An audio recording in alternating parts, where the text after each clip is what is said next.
Now, thank you very much, gentlemen, for your kind attention. Now, to continue with the demonstration, you must remember one thing. Pocket billiards, sometimes commonly referred to as pool, is a gentleman's game. It should be a very good game for you, gentlemen. Now, for my next shot, I would like to demonstrate one that requires all the science and skill of this wonderful game. It's called the bank shot.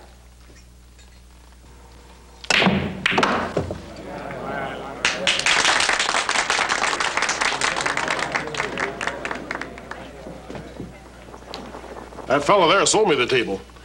He's going to be staying in town a couple of weeks to demonstrate and give some lessons. Hey, Hoss, why don't you give it a try? Oh, no, Sam, come on. It looks a little fancy for me. Oh, come on, Hoss, try it. You heard him, Sam. Besides, didn't you hear the man say it's a gentleman's game? Big game back east. That's where they invented it. Your pardon, sir. For your information, the game of pocket billiards is not only a most honorable one, but a very ancient one to boot. Certainly, it was known in Shakespeare's day. Is that a fact? Oh, yeah. Wasn't it Antony and Cleopatra, Act 2, now Scene 5, where Shakespeare has Cleopatra say, "Let us to billiards. Come, Carmion." Shakespeare, and you, sir? My name's Cartwright, Hoss Cartwright. I know. Mr. William Shakespeare and Mr. Hoss Cartwright.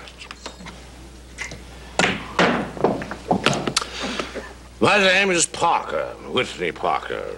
At times my friends call me Whit. And upon other occasions, my legal opponents call me Half-Wit.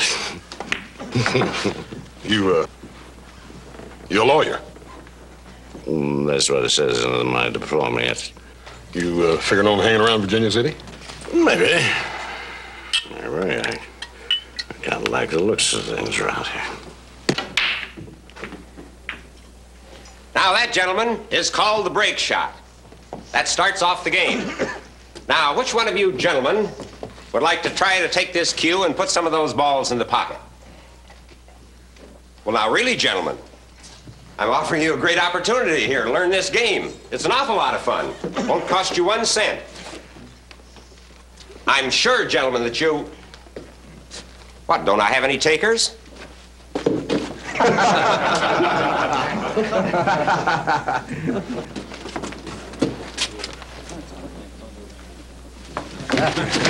I'm giving 2 to 1 he doesn't even hit that little ball with a stick. How about it, Cartwright?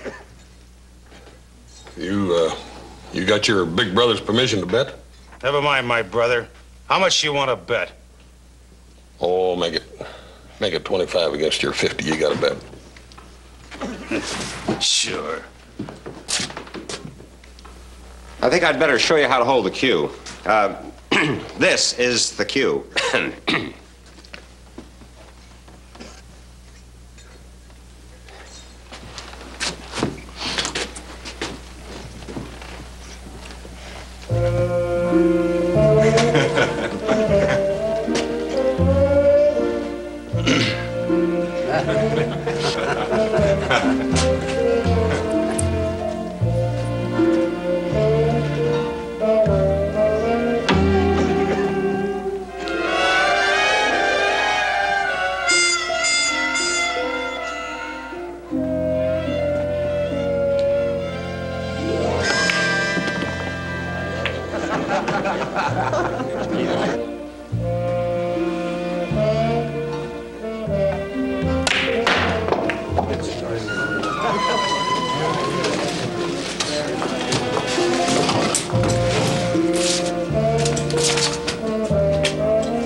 You, sir, are a magnificent instructor. You have my highest recommendation.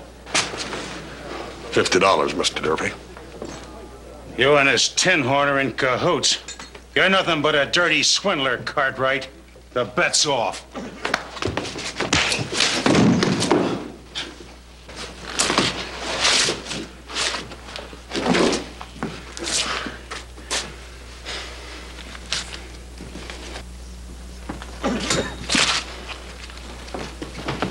My compliments, sir. A beautiful break shot with nature's own cue stick. If you should ever need any legal advice, Mr. Cartwright, feel free to call on me. For you, my good man.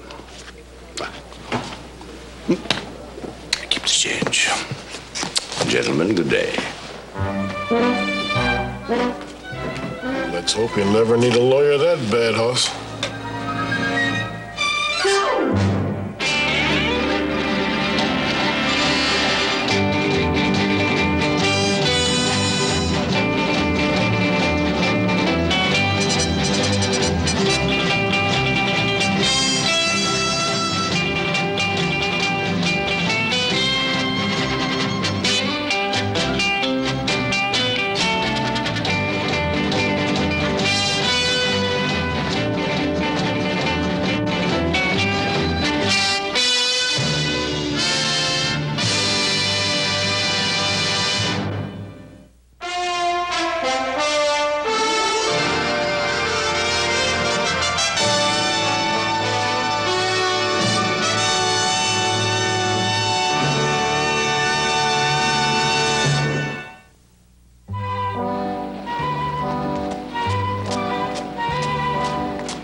Hi, Benji. Hi, Mr. Cartwright. I ain't seen you in a long time. Well, I've been busy the last couple of weeks out the ranch. Hey, Benji, you wanna do me a big favor? Take a look at that right foreleg on that horse of mine. He's been limping something fierce, and you got such a good way with animals. Sure. Just as soon as I... Oh, here. Oh, ain't no use me fooling around something like this when there's something important to do, like taking care of my horse.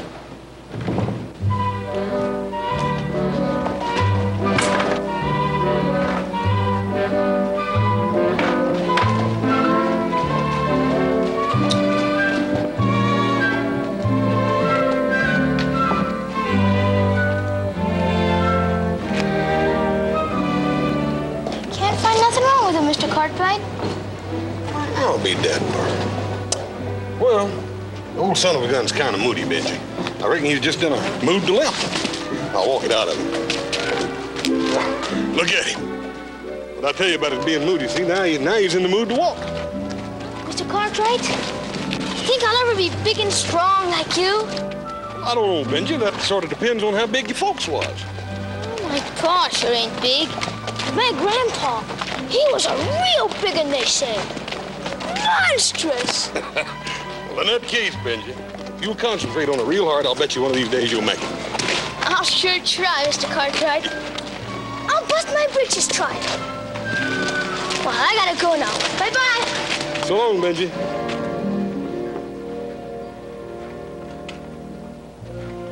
Watch this one, boys.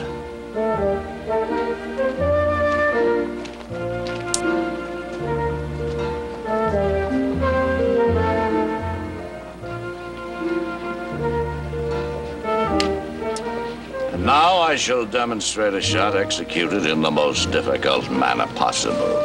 Watch carefully.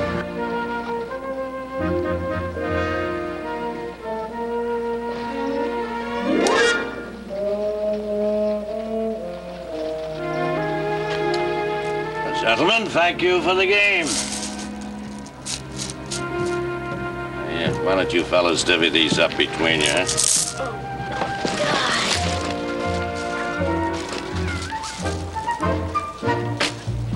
How do, Mr. Cartwright? Howdy, Mr. Parker. How are you, sir? Pretty fancy shooting there. Huh? Oh, well, I see you hung out your shingle already. Yes, I thought I'd stay around for a while. Oh, by the way, that offer of mine still holds good. I think I can always manage to squeeze in another client. Yeah, well, good. I'm in need of a little advice, as a matter of fact. I just been called as a witness on a lawsuit. That's so. Come on in, tell me about it.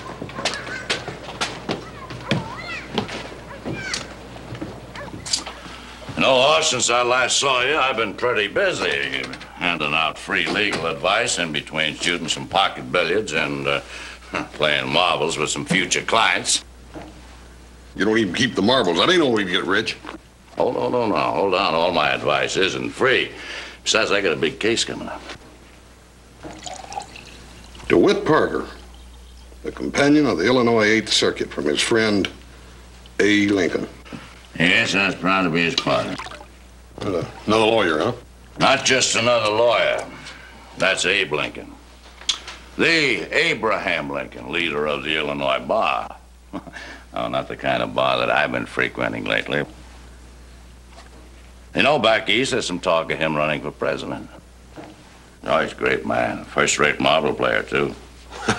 I ain't never heard of a president of the United States being a marble player. Well, he may be the first if he's nominated.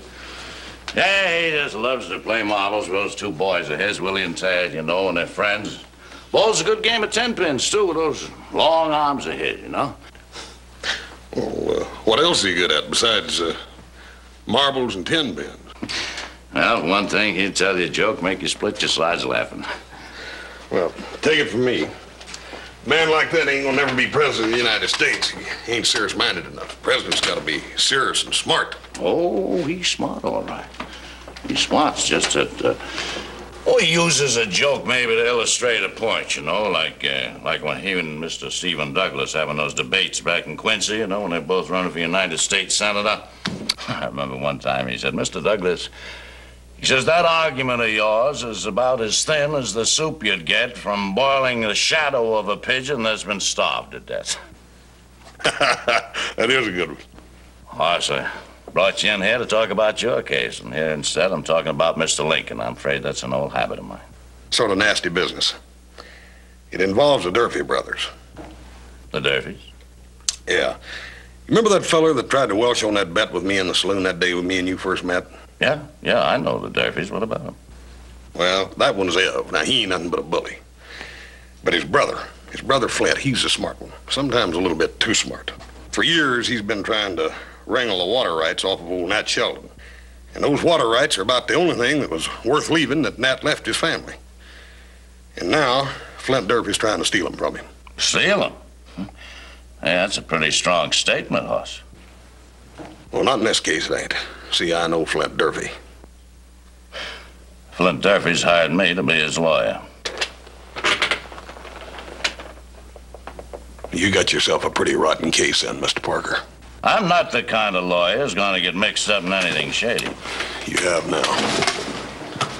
Well, now, you seem to know more about this case than I do.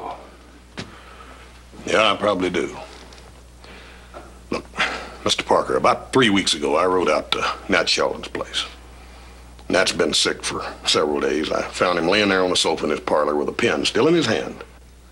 And Flint Durfee pocketing a piece of paper while his brother Ev looked on. That piece of paper signed over the water rights to the Sheldon place to Flint Durfee for nearly nothing. He'd been sick. He was clear out of his head. Now old Nat's dead. And Flint Durfee's watering his herd on the Sheldon place. Tomorrow, I'm going to be in court backing up young Nat Sheldon's case against that fraud.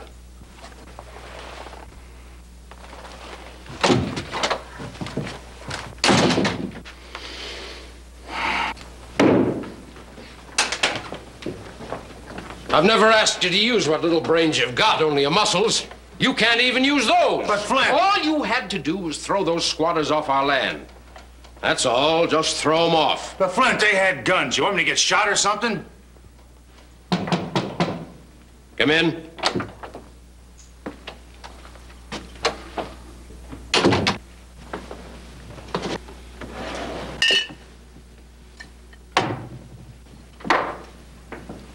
Have a drink?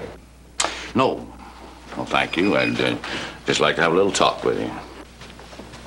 Well, talk away. Had a visit from Hoss Cartwright a while back. He tells me that old Nat Sheldon was out of his head when he signed that agreement. You're not going to believe Hoss Cartwright over me, are you? Was he out of his head when he signed it? Well, what's the difference? I got the paper with his name on it, see? And my brother Ev here and me were witnesses. You haven't got a thing to worry about. Now, would you like to have that little drink? I'm not the kind of lawyer you evidently think I am. You'll be well paid, like I promised. That's all that matters. You go buy yourself another lawyer. You walk out on me, I'll see you never get another case in this here town. You want me to stop him, Flint? Shut up, you fool.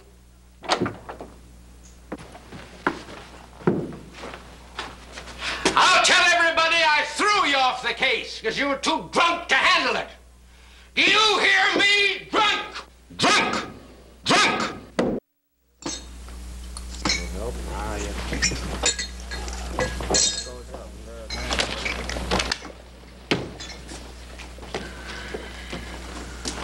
Hoss?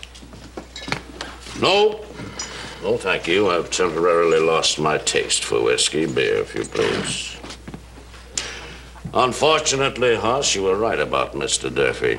Pity. Would have been a nice fat fee, too. Yeah, here. I got this. Thanks, Hoss. Flint, Hard name, hard man. Reminds me of a fellow in one of Mr. Lincoln's stories. A rattlesnake bit him on the chin. Well, the fellow recovered, but the snake died.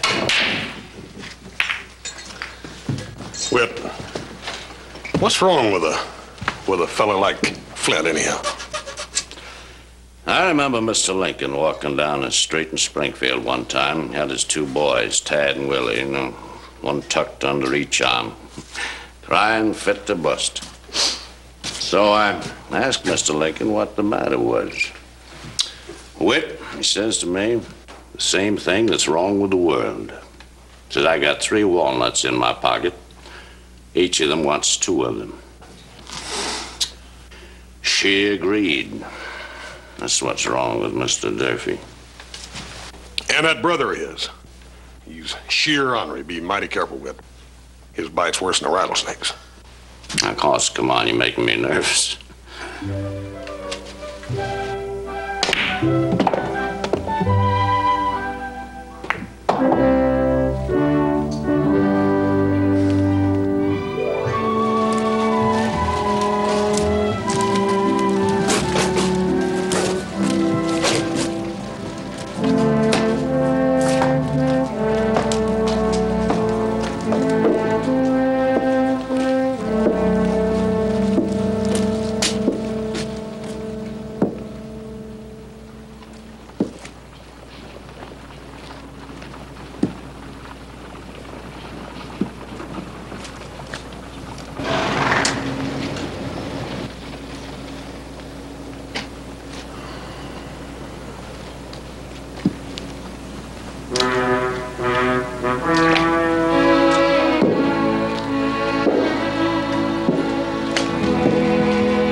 Take it he lost the case.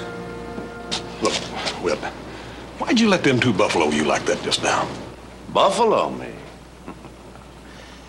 My friend, it is better to yield your path to a mad dog than to be bitten by him in contesting the right of way. Besides, killing the dog wouldn't cure the bite, now would it? That sounds like some more of that talk from your friend, Mr. Lincoln. The fact of the matter it is. Well, you don't back down from a man. Hoss, you don't think I took that childish performance of Durfee seriously now, do you? Look, Whit, Flint Durfee ain't no child. You can't be afraid or weak. Not and survive, not out here. See, I gotta be running. Oh, How about you and me playing a little pocket buddies? Huh? Come on, I'll teach you the game. I got a bunch of business I gotta take care of with. Tonight? Well, I'm gonna be busy tonight, too. I'm leaving town in the morning. I'll see you. All right.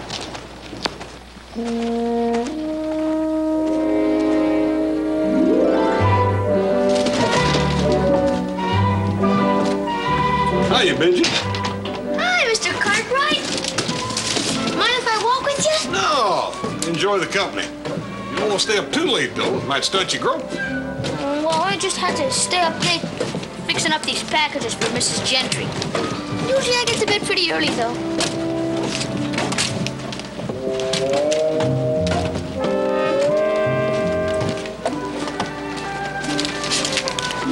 I just grew some since last week, don't you? Yeah, as a matter of fact, I think you grew some right then.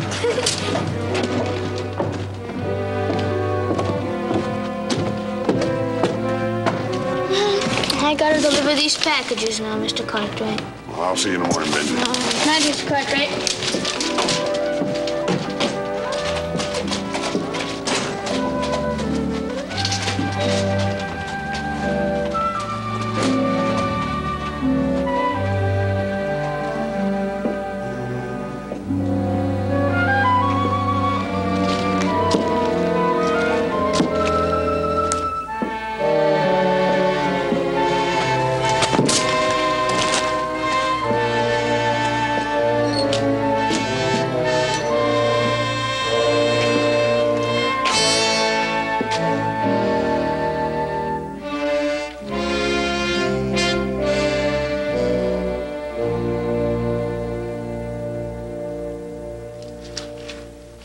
Let me by, Durfee. The street's plenty wide. Get out of my way. I'll take care of him, Flint. No!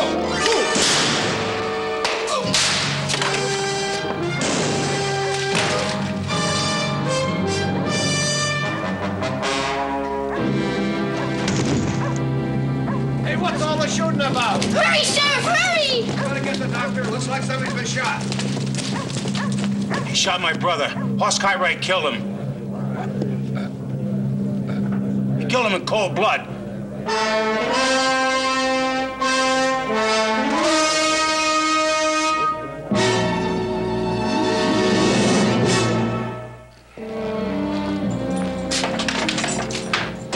There you are, Ben. Thank you, Roy.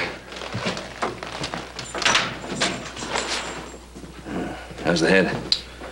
Well, it's feeling a whole lot bigger, but not a whole lot better, I'm afraid.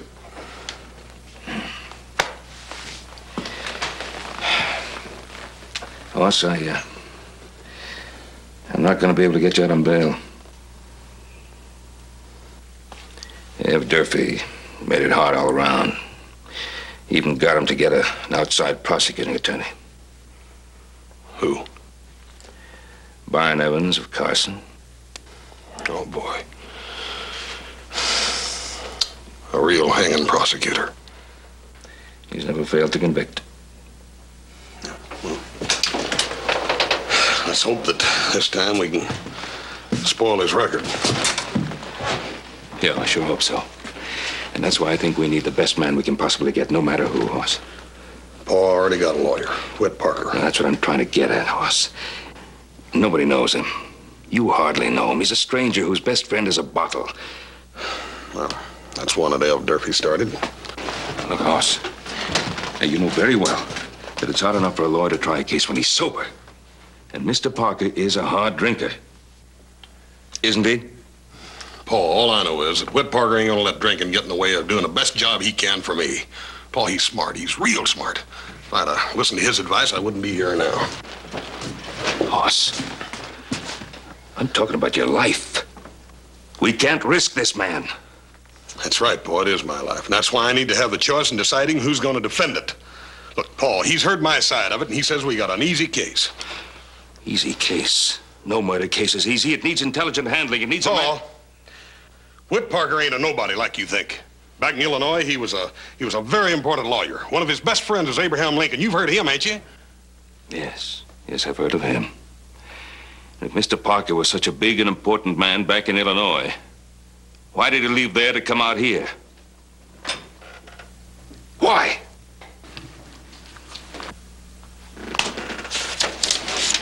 Now, would you send that off, please? Mr. Abraham Lincoln, Springfield, Illinois. Do you know lawyer Whitney Parker? If so, please telegraph this city, collect your judgment of Parker as defense attorney in murder trial. He is defending my son. Signed, Ben Cartwright. Meanwhile, let's make sure this Mr. Parker doesn't get drunk and lose the case. Not this case.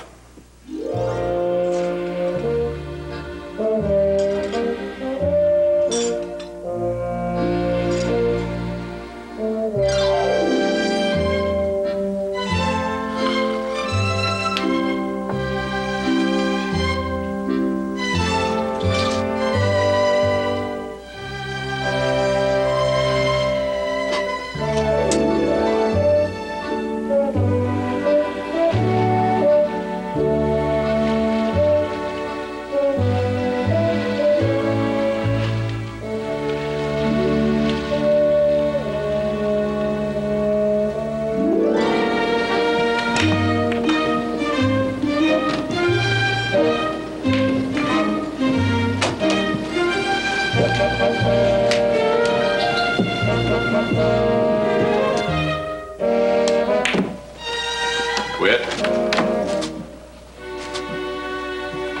That's Byron Evans, the special prosecutor. I'd, like to get to meet him over a game of pocket billiards. Never does any harm to get to know your enemy. Your enemy's inside, all right, but it's in a bottle. Madam, I don't need a nursemaid. Let's just keep walking, huh?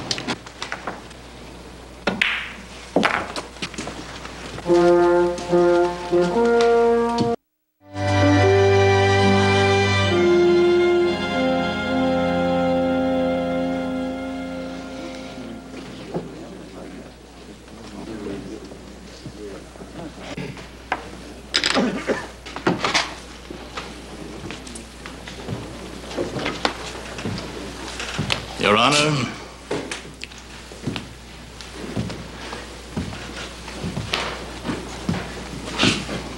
gentlemen of the jury,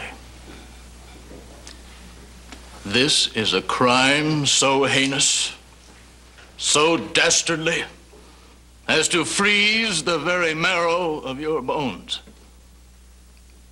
The prosecution will prove that the defendant, Hoss Cartwright, did, without provocation, with malice aforethought, and with premeditation, shoot and murder an unarmed victim, the unfortunate Flint Durfee. A person so ill-treated by fate that he had to use a cane to support his poor, crippled body. We will show that when Flint Durfee's heroic efforts to fend off his brutal assailant with his staff, his cane, his crutch, as it were, failed, the end was merciless, cold-blooded, black-hearted murder by the miserable assassin sitting there.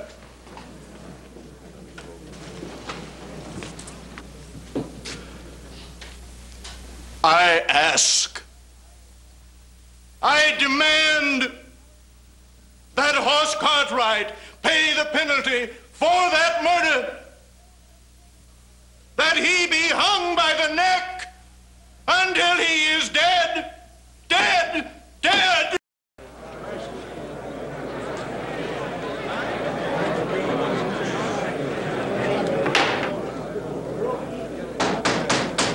He sure paints a pretty picture, don't he?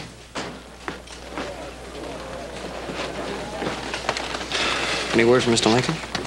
No, not a word. I just came back from the telegraph office. Nothing. He probably thinks the whole thing's a hoax. He's never heard of Parker. Just try to convince Hoss of that.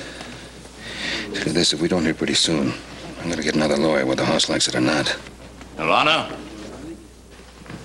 gentlemen of the jury, I should like to compliment the prosecuting attorney on his fine display of eloquence.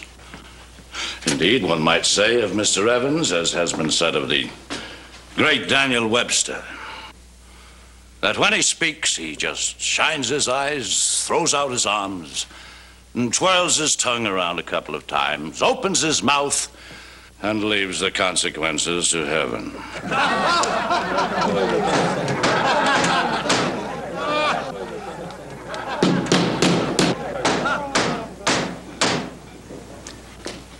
And now, if you'd be gracious enough to overlook my lack of eloquence, we shall prove that since my client, Hoss Cartwright, is innocent, the only other person at the scene of the crime, other than the deceased, is guilty.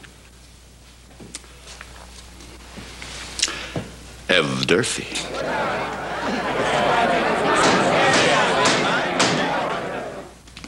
Mr. Durfee, will you please tell us, in your own words, what happened the tragic night your brother was shot down? Well, sir, as Flint and I turned the corner and we were walking along, we met Hoss Cartwright.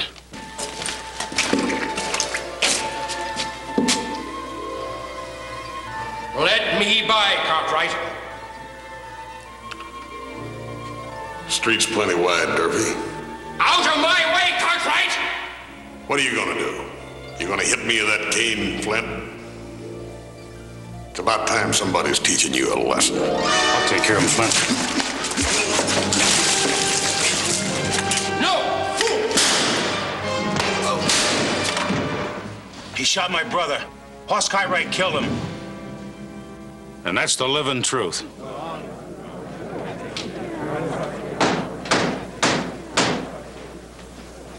He's a living liar. Your witness, Mr. Parker?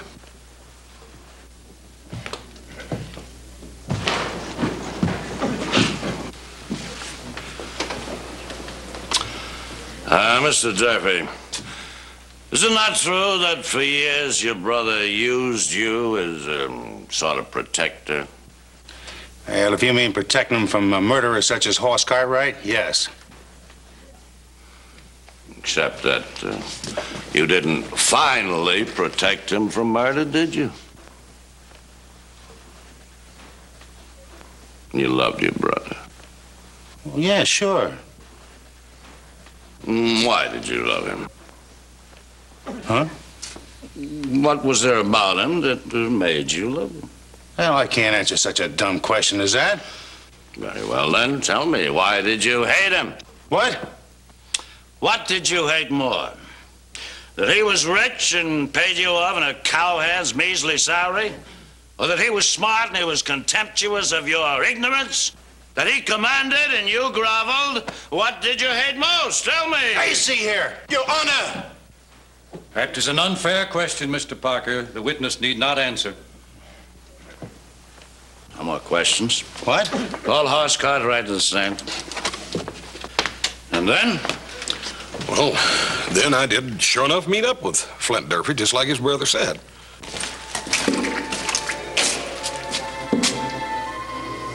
But I wasn't going to let Flint Durfee buffalo me like he did Mr. Parker. Let me by, Durfee. The street's plenty wide. Get out of my way. I'll take care of him, Flint. No! When Flint hit me with his cane, my gun went off in the air and I almost blacked out. My head cleared and I saw that Ev had shot his brother. That's the way it really happened. Thank you, Horse. Your witness? No questions. Very well, Horse. You may step down. Your Honor, gentlemen of the jury, we now have one man's word against another. But there was a third witness to the murder. And that is Benji Lane. It's just like Mr. Cartwright said. I saw Skinflint Durfee hit him with his big old cane, and Mr. Hoss was hurt something awful, and his gun went up in the air. Thank you, Benji. Just a moment, Benji. Yes, sir? You and Horse Cartwright are great friends, aren't you, Benji? We sure are. Horse Cartwright's a hero to you. Someone you want to grow up to be like. Now, isn't that so, Benji? Yes, sir. Just how much do you really like him? Well, like I told you, a whole lot. Enough to lie for him? If it would save his life. I object, Your Honor. Objection's overruled. Answer the question, Benji. Oh, sure I'd lie to save his life.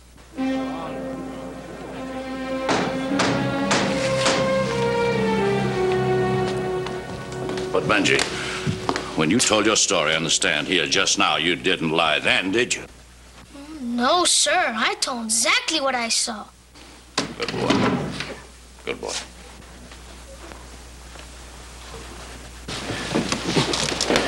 Dr. Kleiser, you performed the autopsy on the deceased, Mr. Flint Durfee. I did, sir. Using yourself as a model doctor, would you show the course taken by the fatal bullet? Yes, sir. The bullet entered an inch above the navel, here. and at large an inch to the right of the fifth lumbar vertebra. Here, about 5 inches lower. Note that, gentlemen. Then what direction did the bullet take, Doctor? Why, downward, of course. Cartwright and his victim were both in an upright position. The gun was slanting down when fired. I object, Your Honor. That is an opinion of the witness. On the contrary, it is incontrovertible evidence.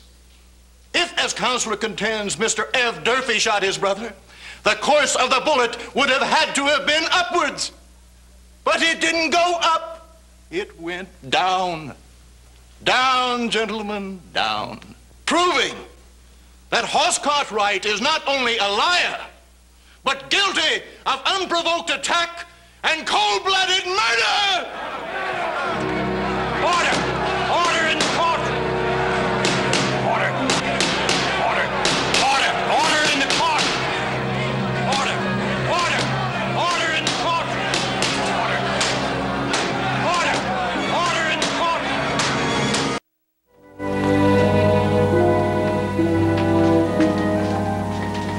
Hoss, your father wants me to withdraw from the case. Now look, Paul, don't you realize the dangerous situation you're in? Do you realize that if something doesn't happen before that court reopens this afternoon, that jury will go out with a foregone verdict? Paul, I'm sure that will. Mr. Parker doesn't seem to have one notion of an idea. That's right, Hoss. Right now, I don't have one idea. Mr. Parker, I seem to recall that you told my son this would be an easy case. Well, what happened? How come you haven't the same information Evans had? Because I believed what your son told me, Mr. Cartwright.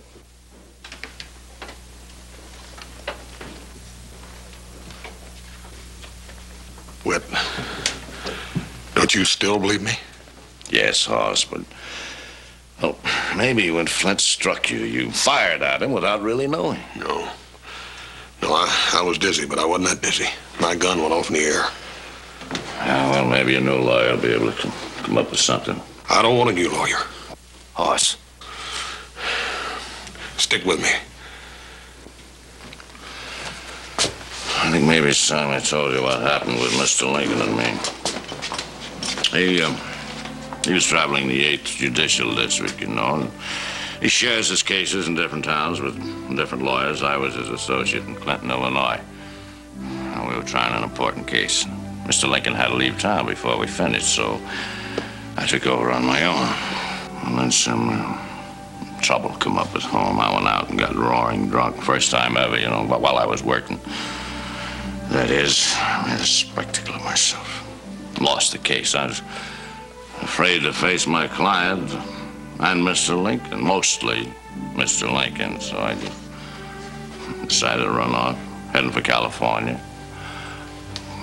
Wound up this far. And... look, Whit, do me a favor.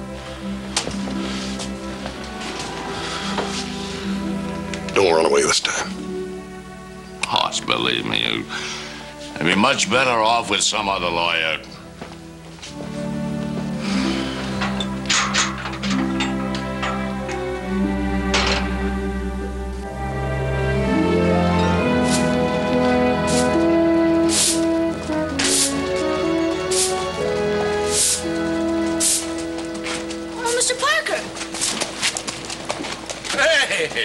Benji! How's my friend, Mr. Hoss? He gonna be all right? I hope so, son, yes.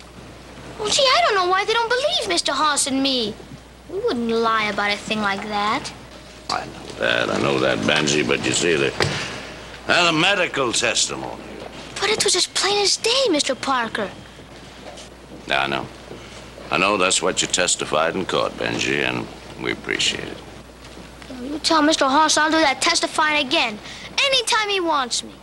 I'll tell him so. Thanks, Benji.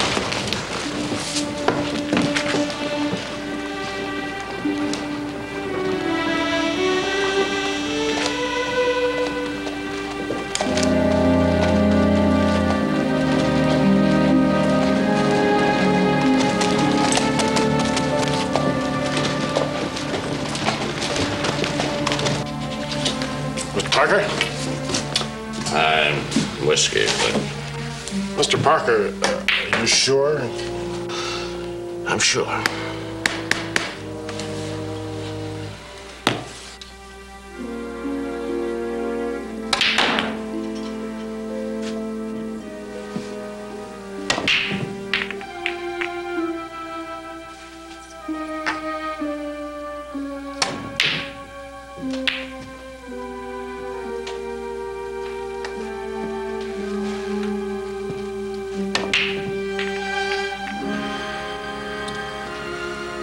Course.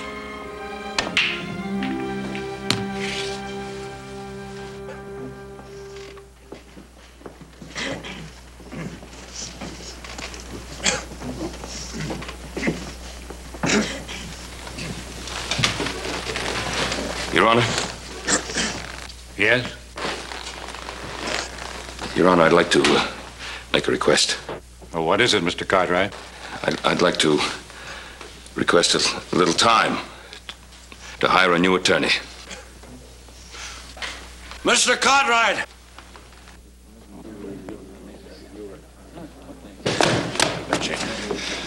Mr. Cartwright, sir, will you please, would you postpone that request? Well, Mr. Parker, you voluntarily withdrew from... I know, sir, but I have an idea. I realize your son's life is at stake, but do you think you could give me one more chance?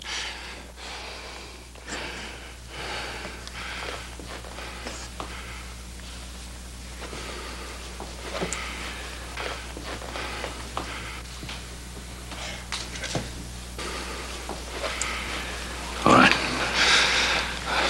Your Honor, I withdraw the request. Very well. Thank you, sir. Your Honor, I have a request that I believe essential to the defense. What is it, Mr. Parker? I request that the billiard table in the Silverado Saloon be brought into this courtroom. I object, Your Honor, at this indignity. But this is a trial, not a circus. Your Honor, Horse Cartwright has more than mere dignity to lose. I beg that you grant my request.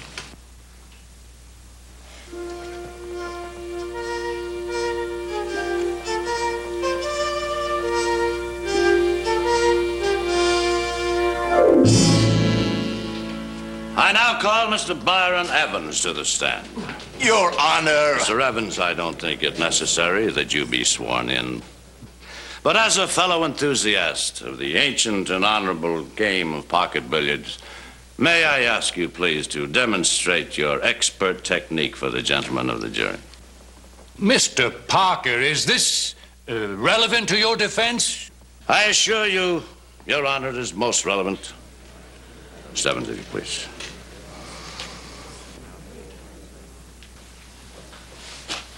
By all means. Thank you, sir.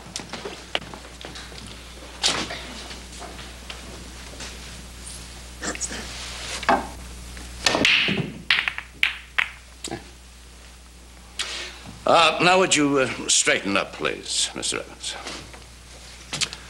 Please observe very carefully, gentlemen, that the point here in the front where the cue touches Mr. Evans' chest, now that he has straightened up, is higher than the back portion of the cue where it would touch him here. However, before, when he was bent over, the point here in front, which is higher now, was lower than the point in back. Now, just for the moment, let us imagine that the billiard cue, held in this position, represents the line of fire of the bullet. Now, is this the way you saw them, Benji? Yes, sir. Old Skinflint was bent over his brother, just like you are. Can't you do anything right, you bumbling fool? Now, the bullet hit Flint Durfee in the stomach, ranged upward and lodged in the lower back. Now observe. This represents the line of fire of the bullet. It looks as though it was fired downward. But, as you've just seen, it wasn't. No. It was fired upward.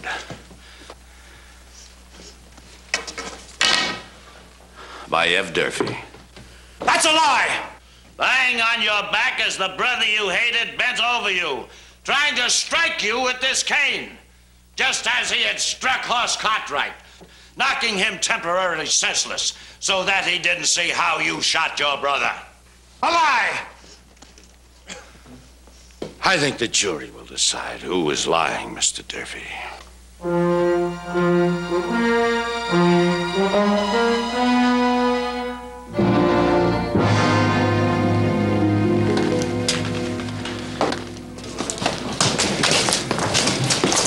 Thanks. Paul. Thank you very much. Paul, what'd I tell you? Did I tell you I had a good lawyer? Yeah, you sure did.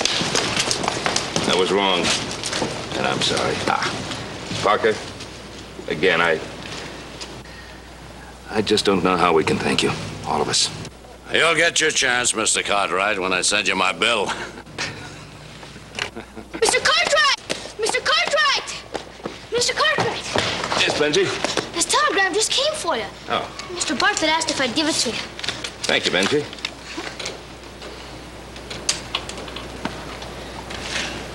Parker, I think maybe you better read this.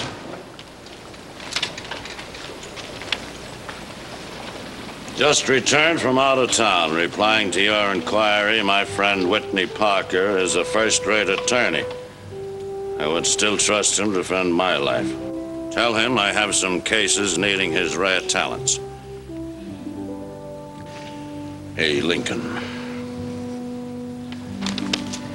You know, Mr. Parker, you probably have more cases in this town than you can shake a shingle at. We'll sure be happy to have you around. Thank you, Mr. Cartwright. Thank you very much, sir. But I'm kind of curious about some of these cases that Mr. Lincoln may have tucked up that long sleeve of his, you know. Besides, I've never been able to trim him at anything. Now, he can beat me bowling. Marble shooting? Marble shooting, yes. I'd like to get him into one game where I know I could beat him. Like pocket billiards. Well, it did save an innocent man's life, didn't it, Hoss? Seems to me that would be one argument he couldn't resist. Benji, is that Mr. Bartlett friend of yours, huh? I'm going to send me a telegram.